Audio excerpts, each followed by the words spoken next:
Hello friends, I'm Anuj. I hope you all are doing well. Today I'm going to discuss a most important topic. आज हम लोग जो है PYQs देखेंगे जो काफ़ी इंपॉर्टेंट PYQs हो सकते हैं आपके एनडीए, सीडीएस और सीएपीएफ, यूपीएसआई और आपके यूपीएससी के लिए। क्वेश्चंस के फॉर्म में हम लोग अरावली माउंटेन रेंज को डिफाइन करेंगे, अरावली हिल्स को डिस्कस करेंगे क्योंकि आपको पता है अरावली काफ़ी न्यूज़ में चल रहा है। तो किस तरीके से जियोग्राफी में इससे क्वेश्चंस बनेंगे या हिस्टोरिकल पॉइंट ऑफ व्यू से क्या क्या इसका इंपॉर्टेंस है, तो दो वीडियो में हम इसको देखेंगे। करंट इशू को भी हम यहीं पे कवर कर लेंगे थ्रू द एमसीक्यूज के थ्रू। तो पहला क्वेश्चन आप देख पा रहे होंगे, इस क्वेश्चन को जरा सा रीड करिए, फिर हम इस क्वेश्चन को डील करते हैं। क्वेश्चन कह रहा है कि the Aravalli range is significant in India या in Indian geography because it is. अब कह रहा है कि अरावली भारतीय भौतिक भूगोल के लिए महत्वपूर्ण है क्योंकि यह है। अब ये क्या है? पहला ऑप्शन देखिए दे रहा है the highest mountain range of India, तो ये तो बिल्कुल गलत होगा। हाईएस्ट माउंटेन रेंज सबको पता होता है कि क्या है, हमारा हिमालय है, तो ये तो गलत हो गया, पहला हो गया गलत। ठीक है, तो ऐसे ही अभी हम आगे बढ़ रहे हैं। One of the oldest mountain fold mountain range in the world. हाँ, तो ये बात तो एकदम सही है ना, क्योंकि दुनिया का सबसे जब पुराने माउंटेन हिल्स की बात आती है या रेंजेस की बात आती है तो अरावली की बात हम लोग करते हैं। फिर आगे देखिए देखिए कह रहा है कि अगला जो क्वेश्चन कह रहा है, क्या कह रहा है अगला क्वेश्चन, उसको आप लोग ऑब्जर्व करिएगा। अगला क्वेश्चन कह रहा है कि form during the Himalayan origin, जो हिमालय के ओरिजिन की बात कर रहा है। ये कह रहा है कि हिमालयी पर्वत निर्माण काल में बनी थी, तो एकदम गलत है। हिमालय के पर्वत निर्माण अलग हुआ है और जो अरावली माउंटेन रेंज है उनका निर्माण अलग हुआ है। वॉल्केनिक माउंटेन चेंज नहीं, ये वॉल्केनिक माउंटेन चेंज नहीं है, तो इसका राइट आंसर बी हो जाएगा। हालांकि सभी लोगों ने इसका आंसर बता दिया होगा, लेकिन अब मैं कुछ फैक्चुअल जानकारी दूंगा जो आपको नोट करनी है, आपके एग्जाम में यहाँ से क्वेश्चन बन सकते हैं।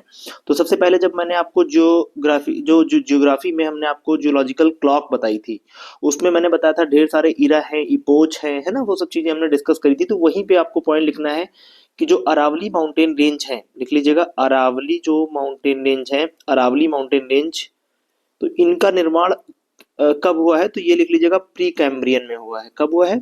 प्री कैम्ब्रियन में। तो ये बात आपको याद रखनी है कि ये प्री कैम्ब्रियन में बनी है। ठीक है, अब बात आती है जो प्री कैम्ब्रियन इरा है, इसमें आप देखेंगे इसका जो सबसे ओल्डेस्ट इरा माना जाता है, आप जानते हैं 1.5 जो बिलियन आपका ईयर, जो आपका कहीं ना कहीं देखने को मिलता है बिलियन ईयर एगो, यानी इतने पुरानी है ये। ठीक है, तो अरावली सबसे ओल्डेस्ट है और साथ में इनका क्या हो चुका है, इरोजन हो चुका है। तो इसलिए हम लोग कहते हैं ये कैसी हैं, इरोडेड, है ना, इरोडेड, इरोडेड, वॉर्न, है ना, बहुत कट फट चुकी हैं, वॉर्न एंड डाउन, एंड जो भी वॉर्न डाउन क्या आपकी माउंटेन रेंज है। ठीक है, अगर आप इसको समझ पा रहे हैं तो आप देखिए पहले ये कहीं ना कहीं इस तरीके से रही होंगी, इस तरीके से इनका फॉर्मेशन हुआ होगा, फिर समय दर समय क्या हुआ, इनका इरोजन हुआ, है ना, इरोजन हुआ, मिट्टी कटी और यहाँ की जो आपकी जो ये धारनुमा थी, ये कहीं ना कहीं इस तरीके से स्लाइड हो गई, इस तरीके से बेंड हो गई, कट कट छट के लाखों साल का ये पूरा प्रोसेस हुआ और इसमें आज की डेट में ये क्या हो चुकी हैं, एकदम कट चुकी हैं। तो ऐसे माउंटेन को हमने आपको बताया था जो कहीं ना कहीं धारदार नहीं है, उसको हम लोग क्या बोल देते हैं ज्योग्राफी में, उसको हम लोग बोल देते हैं रेसिडुअल माउंटेन। क्या कहते हैं? रेसिडुअल, है ना। रेसिडुअल का मतलब आपको पता होना चाहिए कि रेसिडुअल माउंटेन वे माउंटेन होते हैं जो बेसिकली क्या हो चुके हैं, काफी इरोडेड हो चुके हैं, और ये एक प्रकार का क्या है, रेसिडुअल माउंटेन के रूप में भी जाना जाता है। तो टाइप्स ऑफ माउंटेन में जब आप देखेंगे, इसको इरोडेड वॉर्न डाउन माउंटेन भी कह सकते हैं, प्री कैम्ब्रियन युग में हुआ था Aravalli mountain range, residual mountain है, और एक प्रकार का फोल्डेड माउंटेन ही होता है रेसिडुअल। लेकिन ये जो रेसिडुअल होता है ये क्या हो जाता है, काफी कट छट जाता है। देखिए फोल्ड माउंटेन में देखिए, आप देखिए जब दो जो प्लेटें होती हैं, एक प्लेट ये है मान लीजिए, एक प्लेट ये है, आपस में टकराई, फिर से फोल्ड पड़ जाते हैं, बेंड पड़ जाते हैं इस तरीके से, तो वही फोल्डेड माउंटेन कहलाते हैं। तो हिमालय जो है अभी भी बनने के प्रोसेस में है, उसका निर्माण अभी हो रहा है, तो न्यू फोल्डेड माउंटेन में हिमालय आता है। ठीक है, दुनिया का सबसे यंगेस्ट आप माउंटेन के रूप में देखते हैं उसको। और इधर जो अरावली माउंटेन रेंज है ये काफी ओल्डेस्ट हो चुका है, ये फोल्डेड माउंटेन दो प्लेटों के टकराने से ही इसका निर्माण हुआ, लेकिन फोल्ड पड़ने से, लेकिन ये कैसी है, पुरानी है। तो ये इस तरीके से बी राइट आंसर हो जाएगा। आई होप आपको ये पॉइंट्स याद हो गए होंगे। बस आपको क्या देखना है कि जो है आपकी दुनिया की सबसे ओल्डेस्ट माउंटेन रेंज जो है वो अरावली माउंटेन रेंज है, जो कि दुनिया की है, इवन इंडिया की भी है। और आपको मैंने बताया प्री कैम्ब्रियन इरा में इनका डेवलपमेंट होता है। और आप जानते हैं प्री कैम्ब्रियन युग में कुछ नहीं आता है। प्री कैम्ब्रियन युग में क्या आता है, आपको मैंने बताया था जब जियोलॉजिकल क्लॉक पढ़ाई थी, तो बताया था कि बेटा कि इस टाइम पीरियड में अर्थ पे क्या थे कि आपने देखा था कि मेटामॉर्फिक रॉक्स का निर्माण हुआ था। और इस समय जो है ऐसी रॉक्स थी जो मेटामॉर्फिक थी, है ना, इस तरीके से मैंने आपको समझाया था। तो ये काफी लो है, इनका डिस्ट्रीब्यूशन काफी लो है, और ये हाइट में काफी कट छट चुकी हैं। इस तरीके से इनको रेसिडुअल माउंटेन की श्रेणी में भी रखा जाता है, और ओल्ड फोल्डेड फोल्डेड माउंटेन के रूप में भी हम इनको जानते हैं। तो ये पहला पॉइंट एकदम क्लियर हो गया होगा। आई होप आपको सारी चीजें क्लियर हो गई। अब हम आगे बढ़ेंगे, ठीक है। चलो, अब क्वेश्चन नंबर 2 अपन ऑब्जर्व करेंगे। क्वेश्चन नंबर 2 में देखो क्या कह रहा है, क्वेश्चन नंबर 2 में क्या कह रहा है उसको आप देखिए। क्वेश्चन नंबर 2 काफी इंपॉर्टेंट क्वेश्चन है, और आपको शायद आ रहे होंगे सारी चीजें, लेकिन कोई दिक्कत नहीं, हम इसको डिस्कस करेंगे। क्वेश्चन नंबर 2 क्या कह रहा है, पहले फर्स्टली हम क्वेश्चन को ऑब्जर्व करते हैं। कह रहा है कि अ, जो है the Aravalli mountain range extends from which one of the following places, है ना। तो देखिए यहाँ पे ब्लू से यहाँ पे चल गया है, लेकिन वो आपका आंसर नहीं है, आप परेशान मत होइएगा। इस क्वेश्चन को करने से पहले आप पहले पढ़ लीजिएगा, the Aravalli mountain range extends, extends कहाँ से कहाँ तक है इनका। तो आप जानते हैं अरावली माउंटेन रेंज का जो विस्तार है वो मैंने आपको पढ़ाया भी था और समझाया था कि इस तरीके से अगर हम भारत का मैप देखें, तो आप देख रहे हैं ये क्या है आपका गुजरात। गुजरात में एक बेटा जगह है जिसका नाम है पाटन। क्या नाम है, बोलो बेटा, पाटन एक जगह का नाम है। गुजरात के पाटन से, बेटा ये पॉइंट बहुत ही इंपॉर्टेंट है, इसको अच्छे से ऑब्जर्व करना। गुजरात के बेटा पाटन से, यहाँ से एक माउंटेन रेंज का निर्माण हुआ, ऐसे चलती है माउंटेन रेंज, और ये माउंटेन रेंज और कोई नहीं है, यही है आपकी क्या, अरावली माउंटेन रेंज है। क्या है बोलो, अरावली माउंटेन रेंज है। ठीक है, अब आप देखिए ये जो आपकी जा रही है इधर, तो आप देखेंगे ये इधर से जाने के क्रम में ये यहाँ पे राजस्थान में जाती है। तो कितने स्टेट से होकर के गुजरती है इसको हम लोग देखेंगे। तो सबसे पहले इसका जो इसका एंटरिंग होती है, पहले तो ये गुजरात के पाटन से चलती है, फिर ये राजस्थान में, राजस्थान से फिर हरियाणा में, हरियाणा से फिर ये दिल्ली यूटी में जाती है। तो एक यूटी में जा रही है, 3 स्टेट्स में जा रही है। तो टोटल कितने राज्यों से होकर के गुजर रही है, ये पॉइंट याद रखिएगा बेटा। अगर आपसे क्वेश्चन पूछता है कि कितने राज्यों से होकर गुजर रही है, तो आप बताओगे कितने कितने राज्यों से होकर गुजर रही है, जो है आपके 4 राज्यों से होकर गुजर रही है। एक उसमें क्या है, यूनियन टेरिटरी है, जिसको अपन क्या कहते हैं, दिल्ली। तो एक तो हो गया दिल्ली, और बाकी आपको मैंने बता दिया यहाँ पे एक स्टेट सबसे पहले गुजरात, गुजरात के पाटन से चलेगी, है ना, फिर पहुंचेगी कहाँ पे, आपके हरियाणा में, है ना। हरियाणा के बाद ये मैंने आपको बताया कहाँ पहुंची, आपके दिल्ली। तो 4 स्टेट्स में ये जो है आपकी, तो पहला हमारा हो गया गुजरात, दूसरा हो गया राजस्थान, है ना, तीसरा हो गया हरियाणा, और चौथा हो गया दिल्ली। तो याद रखिएगा, पहला स्टेट मैंने बता दिया राजस्थान, ठीक है। दूसरा स्टेट हमने बता दिया आपको राजस्थान, पहला तो गुजरात होगा, है ना, पहला होगा गुजरात, फिर होगा राजस्थान दूसरे नंबर पे, तीसरे नंबर पे होगा आपका, पहला देखिए गुजरात, राजस्थान, फिर हरियाणा, ठीक है। अभी थोड़ा सा आप लोग परेशान मत होइएगा, सारी चीजें हम लोग क्लियर कर लेंगे। और चौथे नंबर पे आप देख पा रहे हैं क्या है आपका, चौथे नंबर पे आपका है दिल्ली, ठीक है। तो इस तरीके से आप देख पा रहे हैं कितने आपके स्टेट हो गए, 4 राज्यों से होकर के गुजर रहा है। तो इसकी टोटल जो लेंथ है बेटा, टोटल लेंथ हम लोग बात करेंगे टोटल लेंथ की। तो टोटल लेंथ कितनी है इसकी, तो टोटल लेंथ इसकी है अप्रोक्स, आप देख लीजिएगा, इसकी जो है 692 किलोमीटर, नोट कर लीजिएगा, 692 किलोमीटर। और इसमें से सबसे ज्यादा जो इसका फैलाव है वो है राजस्थान में, अप्रोक्स कितना याद रखिएगा, 550, यानी कि अप्रोक्स 80% से भी ज्यादा आपका कहाँ पर इसका एक्सपेंशन है किलोमीटर, ये है आपके राजस्थान में। तो आप देख पा रहे हैं कितना किलोमीटर सबसे ज्यादा आप देख पा रहे हैं। तो अगर आपसे एग्जाम में क्वेश्चन पूछता है एग्जामिनर कि आपको, मान लीजिए इनका अगर फैलाव हम देखें तो इस तरीके से कहीं ना कहीं फैलाव है। तो ये आपकी नॉर्थ वेस्ट से ये चलती हैं, नॉर्थ वेस्ट से चल रही हैं, देखिए ना नॉर्थ वेस्ट में। अगर हम इस तरीके से देखें तो ये वाला जो इसका फैलाव है तो कैसे हुआ, नॉर्थ, भाई ये नॉर्थ ही तो है, और ये क्या है तुम्हारा, ये वेस्ट है ना। और इधर की तरफ जा रही हैं, किधर की तरफ, ईस्ट की तरफ जा रही हैं, ठीक है। तो इस तरीके से अगर हम देखें तो ये जो फैलाव है, तो इसका क्रम अगर पूछ ले बिठाने के लिए, सबसे पहले कौन सा पड़ेगा, तो पहला पड़ेगा आपका गुजरात, फिर पड़ेगा राजस्थान, फिर पड़ेगा हरियाणा, फिर पड़ेगा दिल्ली। इनकी टोटल लेंथ हमने बता दी इतनी है, जिसमें से राजस्थान में टोटल कितना है, इतना है, सबसे ज्यादा राजस्थान में है। तो ये पॉइंट्स नोट कर लीजिएगा, काफी इंपॉर्टेंट पॉइंट्स मैंने आपको बता दिए हैं, टोटल लेंथ भी बता दी है। और ये दिल्ली में जो जहां इनका फाइनल डेस्टिनेशन है वो है रायसीना हिल्स। और आप जानते हैं रायसीना हिल्स काफी फेमस है, रायसीना डायलॉग के नाम से आपने सुना होगा। रायसीना हिल्स जो है, रायसीना हिल्स में ही आपका प्रेसिडेंट हाउस बना हुआ है। तो इस तरीके से सारे पॉइंट्स एंड फिगर्स हमने क्लियर कर दिए हैं। आई होप ये आपको क्वेश्चन एकदम क्लियर हो गया होगा। तो आप देखिए दिल्ली टू कच्छ, कच्छ में तो जाती नहीं है ये, ठीक है। गुजरात से हरियाणा, हाँ ये पॉइंट बन जा रहा है, लेकिन आप देख रहे हैं पंजाब नहीं जा रही, और यहाँ पे आप एमपी काट देंगे। तो इस तरीके से राइट आंसर क्या हो जाएगा, B is the right answer. देखिए जो मैं आपको पॉइंट साथ में सिखा रहा हूँ उनको जरूर नोट कर लीजिएगा। कोई पॉइंट सब बिल्कुल एकदम सही है बेटा, एकदम राइट चल रही हैं चीजें। अब हम आगे बढ़ेंगे, ठीक है।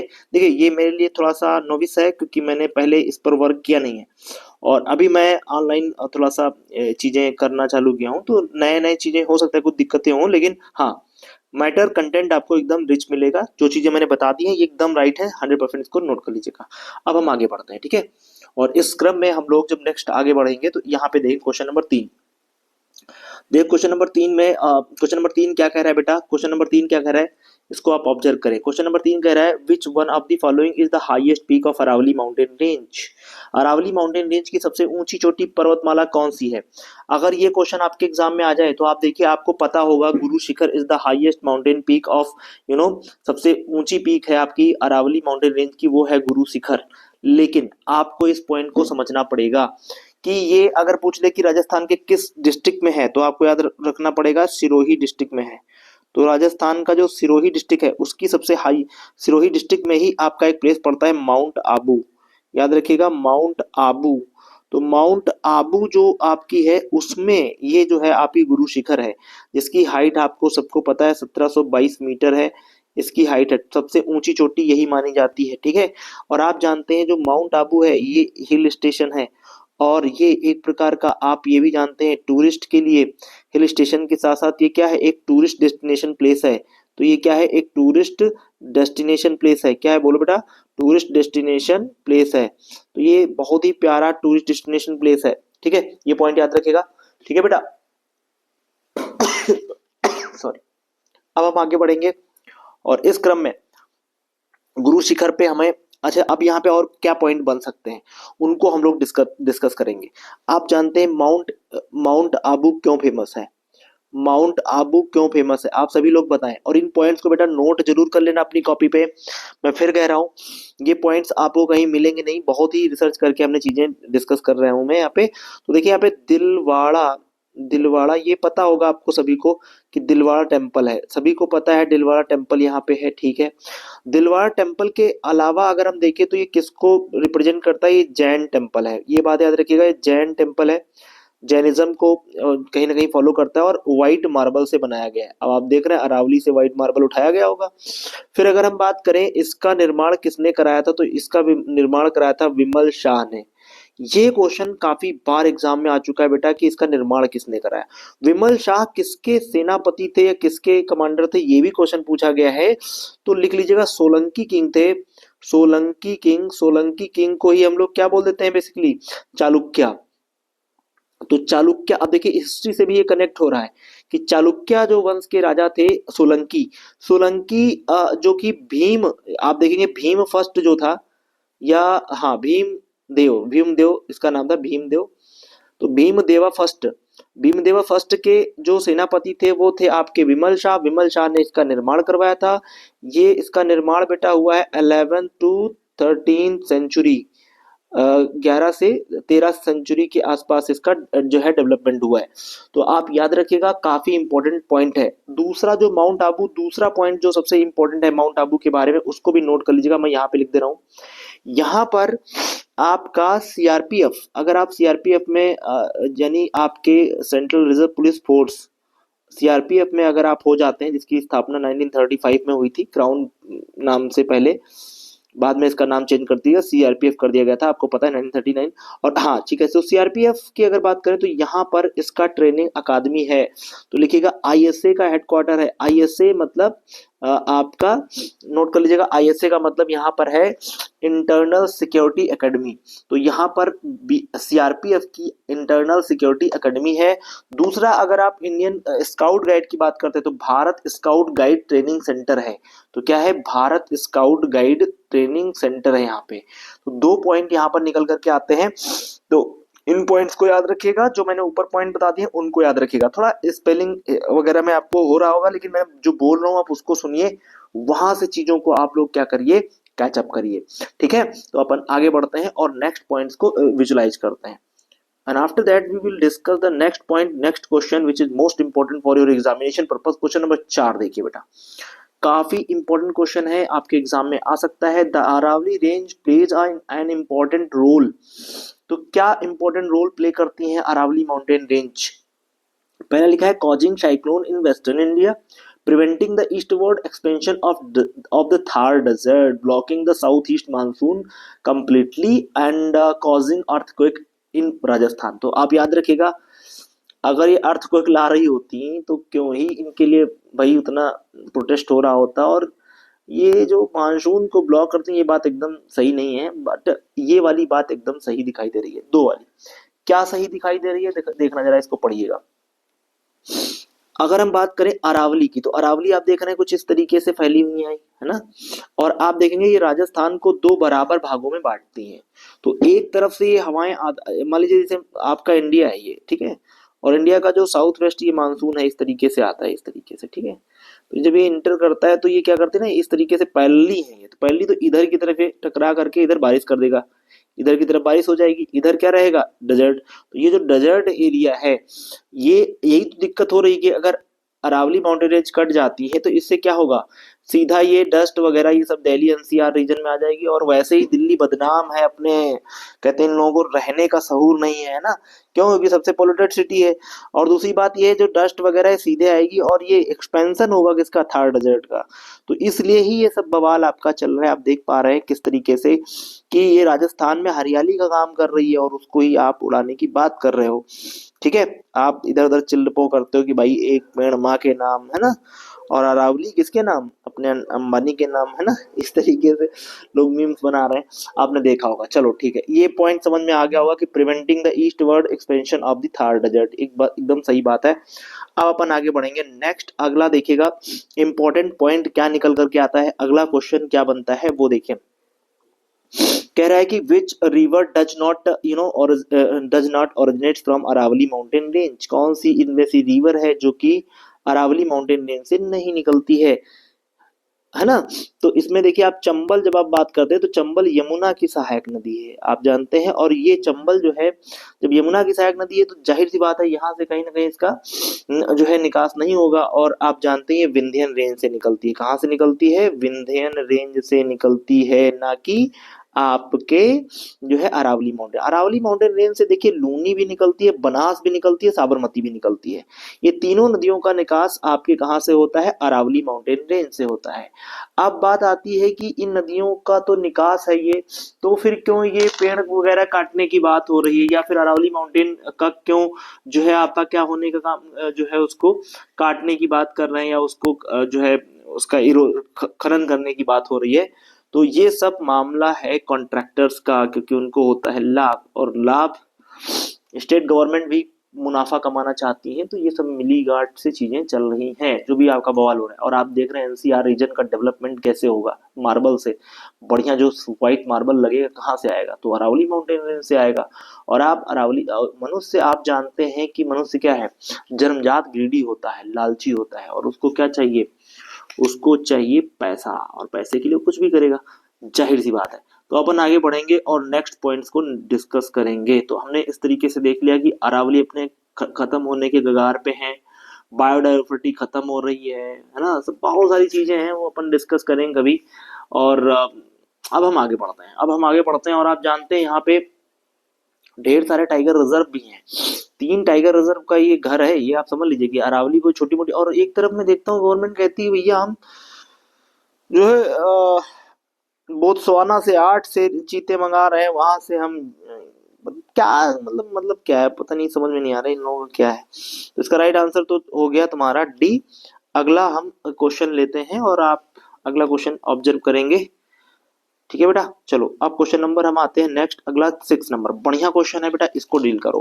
क्वेश्चन नंबर नेक्स्ट अगला डील करो, ये अच्छा क्वेश्चन है, ये थोड़ा यूपीएससी लायक है, इसमें आपको दिमाग लगाना पड़ेगा। अब हम क्वेश्चन करते हैं 6, कह रहा है consider the following statement about the Aravalli range.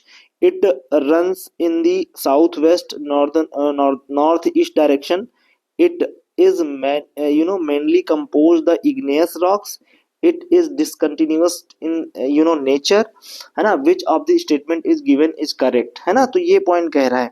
इस क्वेश्चन को अगर आप ऑब्जर्व करें तो देखें, consider the following statement about the Aravalli range. तो it is run south west to north west direction. अब ये बात कह रहे हैं कि ये जो है साउथ वेस्ट से नॉर्थ वेस्ट डायरेक्शन की तरफ क्या करती है, क्या करती है, फ्लो करती है। तो ये बात कह रहे हैं, तो एकदम सही बात है। आप देखो ना, इसको अगर आप ऑब्जर्व करें, थोड़ा सा भारत के मैप को देखें तो आपको खुद ही समझ में आ जाएगा कि इसका जो एक्सपेंशन इस तरीके से हो रहा है ना भाई, इस तरीके से, जब इस तरीके से होगा तो जाहिर सी बात है, ये अगर आप ऐसे मैप देखेंगे तो ये इधर की तरफ जा रही है ना। तो ये एक तो साउथ वेस्ट से चल रही है, साउथ वेस्ट से, ऐसे साउथ वेस्ट से चल रही है, और इधर आप देख रहे हैं ये क्या है, नॉर्थ नॉर्थ है, और ये ईस्ट है, तो नॉर्थ ईस्ट की तरफ जा रही है। तो नॉर्थ ईस्ट ये वाला हो गया, साउथ वेस्ट वही, तो साउथ वेस्ट से नॉर्थ ईस्ट की तरफ जा रही है, बात सही है।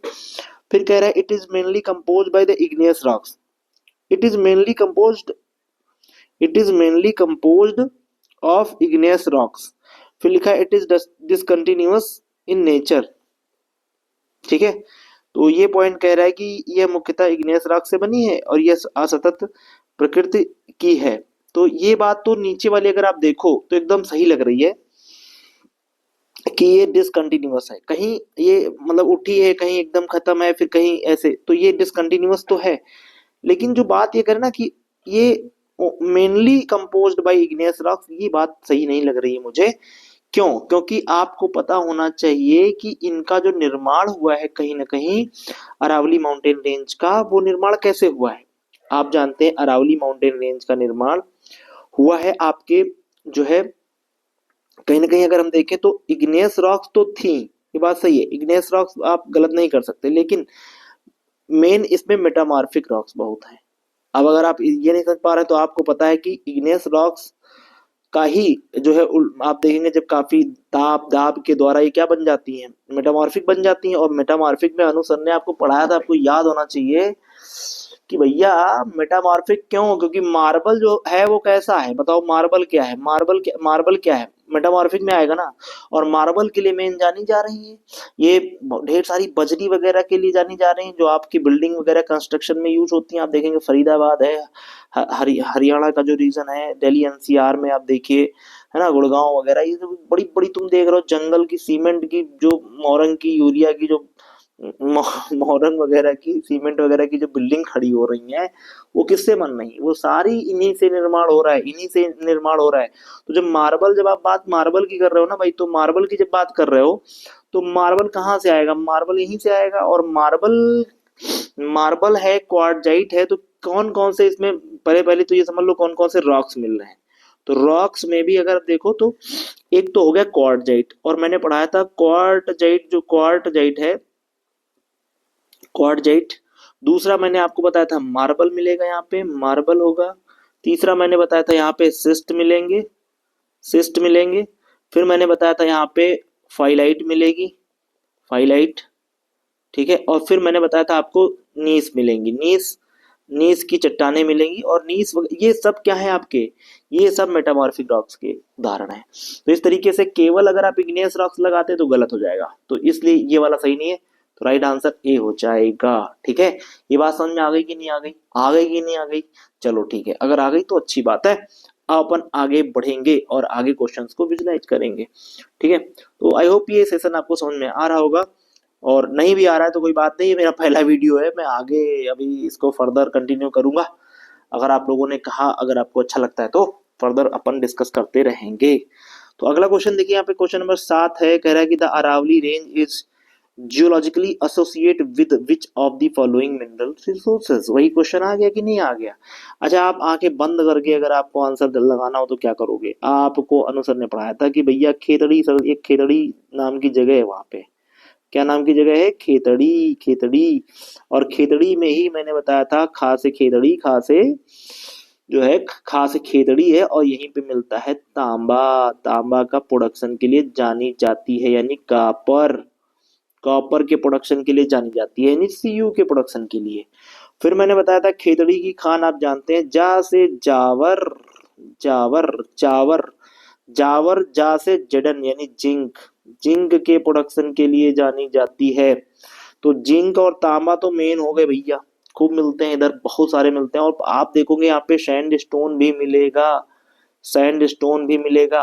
अरे मत भूलो मकराना, मकराना के जितने भी मार्बल हैं आप देखिए, आपका जयपुर सिटी यहाँ से कितना दूर है? थोड़ा ही तो दूर पे है जयपुर, सदर्न साइड में डीप मोस्ट में बसा हुआ है। और जयपुर में ही आप देखो ना कि जयपुर में पिंक सिटी कह रहे हैं साहब, रेड मार्बल तुमको मिलेगा देखने को, उधर व्हाइट मार्बल मिलेगा। आप देखिए जो आपका संगमरमर से ही तो ये मकराना के संगमरमर से ही तो आपका ताजमहल बना है। अन्य ढेर सारी चीज, आप इंडिया में कहीं भी जाओ ना, आपको टाइल्स अगर मिल नहीं समझ लेना, जाओ वहीं से आई उठा करके। और ये जो चिल्ल पो कर रहे हैं ना कि सेम मोमेंट ये वो फलाना दिमाग का, ये सब कहानियां हैं सर। मनुष्य ग्रीडी है, लालची है। महात्मा गांधी ने भी कहा था कि मनुष्य के लालच को तो भरपाई नहीं कर सकती, है ना, वो सब कहानियां हैं। चलो छोड़ो, क्वेश्चन नंबर 7 देखते हैं हम लोग। तो इसका, हाँ, तो इसका राइट आंसर तो देख लो, पेट्रोलियम तो कतई नहीं मिलेगा, अवसादी चट्टानों में मिलता है, वो कहाँ से मिल जाएगा, इसको छोड़ दो। बॉक्साइट ओनली, ये भी गलत हो जाएगा। गोल्ड एंड डायमंड तो मिलेगा ही नहीं भैया, गोल्ड थोड़ी मिले, कॉइनेज मेटल थोड़ी मिलते हैं। ये देखो आयरन और कॉपर जिंक, ये सबसे बेस्ट लग रहा है। तो राइट आंसर क्या हो जाएगा? B is the right answer, B is the right answer बेटा, ठीक है। तो अब हम आगे बढ़ेंगे, आगे देखेंगे, क्वेश्चंस को डिस्कस करेंगे, ठीक है। तो देखिए अगला क्वेश्चन है हमारा, नेक्स्ट क्वेश्चन अगला हम देखते हैं बेटा। थोड़ा सा टाइम जा रहा है, ज्यादा लग रहा है क्या? टाइम ज्यादा लग रहा है क्या बेटा? चलो कोई बात नहीं, अपन आगे बढ़ेंगे, तेजी से क्वेश्चंस को करेंगे। क्वेश्चन नंबर 8 देखो, बहुत ही प्यारा क्वेश्चन सर, बहुत प्यारा question. Which one of the following cities lies near the Aravalli mountain range? अभी बताया था Jaipur is the right answer. ये तीनों आप देखो ना, जैसलमेर, बीकानेर, बाड़मेर, ये सब जितने मेर है ना, ये सब थार, थार के आसपास बसे हुए हैं। ये सब जयपुर जो है ये सबसे नजदीक। तो आप यहाँ पे पॉइंट लिख लो, यहाँ पे लिख लो जैसलमेर, बीकानेर, ये light deep inside, deep inside, deep inside कहाँ लिखो बेटा? डीप इनसाइड क्या? डीप इनसाइड क्या? Deep inside Thar desert, Thar desert, है ना। तो ये डीप इनसाइड थार डेजर्ट के आसपास है। और जो जयपुर सिटी है, जयपुर सिटी, ये near eastern fringe of the Aravalli mountain range. तो ये near near, near eastern fringe, eastern fringe of the Aravalli, Aravalli, ठीक है, रेंज। तो अरावली रेंज के आसपास ये लोग बसे हुए हैं, ठीक है। तो इस तरीके से आपका Jaipur is the right answer, बाकी सारे क्या है, ठीक है। तो हम आगे बढ़ते हैं, नेक्स्ट क्वेश्चन को लेते हैं बेटा। अगला क्वेश्चन हम लोग ऑब्जर्व करते हैं बेटा इसी बात पे। क्वेश्चन नंबर 9 क्या कह रहा है? The Aravalli hills are, the Aravalli Hills are ecologically important because they receive the highest rainfall of India. No, act groundwater recharge zone support alpine vegetation, they are covered with glacier, नहीं, B is the right answer, as they groundwater recharge। आप देखेंगे क्या क्या करती हैं, इनसे फायदा क्या क्या है, पहली पॉइंट ये लिख लो, इनके होने से क्या फायदा है राजस्थान को, ये जरूर पॉइंट लिख लीजिएगा। एक तो ये वाटर को क्या करती हैं? रिचार्ज करती हैं, ठीक है। और आंधी जो धूल वगैरह है, लू वगैरह है, उनको रोकती हैं। तीसरा ये क्या करती हैं? मरुस्थल के विस्तार को रोकेंगी। अगर इस तरीके से अरावली माउंटेन रेंज पड़ जा रही है ना, तभी ये मरुस्थल का विस्तार रुका हुआ है, और ना ये सब पूरा ये जो हरियाली देख रहे हो ना, ये सब खत्म होती। दूसरा जल के स्रोत हैं, क्योंकि नदियां निकल रही है, लूनी निकल रही है, बनास निकल रही है, ठीक है। तो ये वाटर के रिसोर्सेस हैं। और दूसरा आप देखो ग्राउंड वाटर को रिचार्ज करते हैं, जहां पे आपका छिछला जल रहेगा तो वाटर रिसोर्स रहेगा। बायोडाइवर्सिटी भी यहाँ पर देखने को मिलेगी। बायोडाइवर्सिटी क्यों मैं कह रहा हूँ? 3 टाइगर रिजर्व है, याद रखना, लिख लो। एक सरिस्का टाइगर रिजर्व इसी में आ जाता है, सरिस्का टाइगर रिजर्व, है ना, टीआर। और दूसरा टाइगर रिजर्व कौन सा यहाँ पर है, कोई बताएगा मुझे? मुकुंदरा हिल्स, मुकुंदरा हिल्स है यहाँ पे, क्या है लिख लो, मुकुंदरा हिल्स। बहुत इंपॉर्टेंट, ये सब मैप में जाकर के ढूंढना, जाकर के वहां सर्च करना, मैंने बता रखा है, पॉइंट्स टू पॉइंट्स मैंने क्लियर कर रखा है। सरिस्का और ये हो गया मुकुंदरा हिल्स, और रणथंभौर, रणथंभौर ये मत भूलो भैया, रणथंभौर भी क्या है, रणथंभौर भी टाइगर रिजर्व है। तो ये दो टाइगर रिजर्व मैंने बता दिया। मुकुंदरा हिल्स में भी अच्छे खासे टाइगर मिलते हैं सर। तो 3 टाइगर रिजर्व वगैरह है, ये बहुत इंपॉर्टेंट पॉइंट है, ये पॉइंट नोट कर लीजिएगा। दूसरा जो सबसे इंपॉर्टेंट पॉइंट मैं आपको बताना चाह रहा था वो ये है कि इनको आप हल्के मत लेना। हल्के में इसलिए ना लेना क्योंकि 120 बर्ड स्पीसीज पाई जाती है यहाँ पे, बताओ इतने बर्ड स्पीसीज मिल रहे हैं 120 प्रकार के। दूसरा सोचो, यहाँ पर अगर देखें तो आप देखेंगे सरिस्का डेली लियोपार्ड बना हुआ है, यहीं पे वाइल्ड लाइफ कॉरिडोर बना हुआ है। अगर आप देखें 20 वाइल्ड लाइफ सेंचुरी है यहाँ पे, 20 वाइल्ड लाइफ क्या है, सेंचुरी है, ठीक है। तो इस तरीके से आप देख पा रहे हैं, ठीक है। और बायोडाइवर्सिटी के रूप में रिच है, आप जानते ही हैं, ठीक है। तो इस तरीके से हम लोग पॉइंट्स को समझते हैं, ठीक है। अब हम आगे बढ़ेंगे, क्वेश्चन नंबर 10 को ऑब्जर्व करेंगे। क्वेश्चन नंबर 10 क्या कह रहा है मेरे बच्चे? क्वेश्चन नंबर 10 कह रहा है कि भैया हाल ही के वर्षों में, क्या कहा है क्वेश्चन ने, in recent years the Aravalli range has been news in mainly due to volcanic eruption, नहीं। फॉर्मेशन ऑफ न्यू रिवर्स, नहीं। फिर क्या कह रहा है, स्नोफॉल, नहीं। Large scale mining and environmental degradation, क्या हुआ है यहाँ पर, डिजर्टिफिकेशन, बायोडाइवर्सिटी का लॉस, ठीक, इकोलॉजिकल इम्बैलेंस, ये सब आप लिख सकते हो। तो इस तरीके से मैंने पूरा आपको डिस्कस कर दिया। अब लास्ट जाते जाते अपन डिस्कस करेंगे अरावली के बारे में कुछ पॉइंट्स, उनको बस सुनिएगा कथा की तरह, और नोट करना हो तो नोट भी कर लीजिएगा, तो इवन हम कुछ चीजें बता रहे हैं आपको, डिस्कस कर रहे हैं अरावली माउंटेन रेंज के बारे में। तो अरावली माउंटेन रेंज के बारे में हम क्या डिस्कस, देखिए अरावली बेसिकली ये जो न्यूज में खूब चल रही है, क्यों चल रही है भाई, अरावली कोई पहाड़ी नहीं है जिनको आप जा रहे हो और कागजों के माध्यम से डिस्कस कर दे रहे हो भैया, कागज के माध्यम से कि ये इतना इतना 100 मीटर जो है वो पहाड़ी है, और जो 100 मीटर से नीचे है वो पहाड़ी नहीं है। तो मनुष्य कौन होता है भाई जो प्राकृतिक चीजों को डिवाइड कर दे और कागजों पर बांट दे? मनुष्य, इतनी बड़ी औकात मनुष्य की नहीं हुई है सर, ठीक है। कोरोना मत भूलो, ठीक है, अभी बहुत दिन नहीं हुए हैं, त्राहिमाम हो गया था, मौत के लाले पड़े थे, भगवान की याद आ रही थी। और नेचर जब रिटेलिएट करता है ना सर, तो कोई बचाता नहीं है। तो नेचर से बड़ा कुछ भी नहीं है, नेचर से पंगा मत लो। कितना भी तुम जान जाओ, कितना भी तुम आकाश चांद तारे साइंस वगैरह करो ना, नेचर जब रिटेलिएट करेगा तो बच नहीं पाओगे। दूसरी बात यह है कि अरावली इतनी पुरानी है सर, इतनी पुरानी है कि इन्होंने बहुत सारे विदेशी आक्रांताओं को रोका है भारत में आने से। हमारी संस्कृति है ये, हमारा कल्चर है सर ये।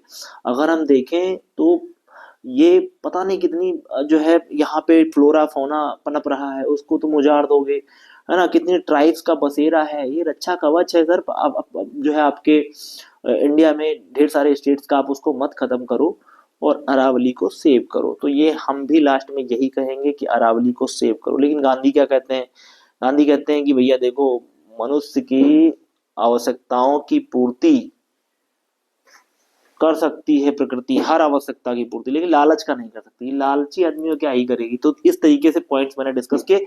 आई होप ये वीडियो समझ में आया होगा। अगर आप कहोगे तो आगे भी मैं इस तरीके की वीडियो लाता रहूंगा, और इसकी पीडीएफ मैं आपको टेलीग्राम ग्रुप पे डाल दूंगा। इन क्वेश्चंस की पीडीएफ निकलवा लेना, और जो जो मैंने पॉइंट्स बताए बेटा उनको बस एक बार 2 बार नोट कर लेना। बहुत इंपॉर्टेंट चीजें मैंने बताई हैं।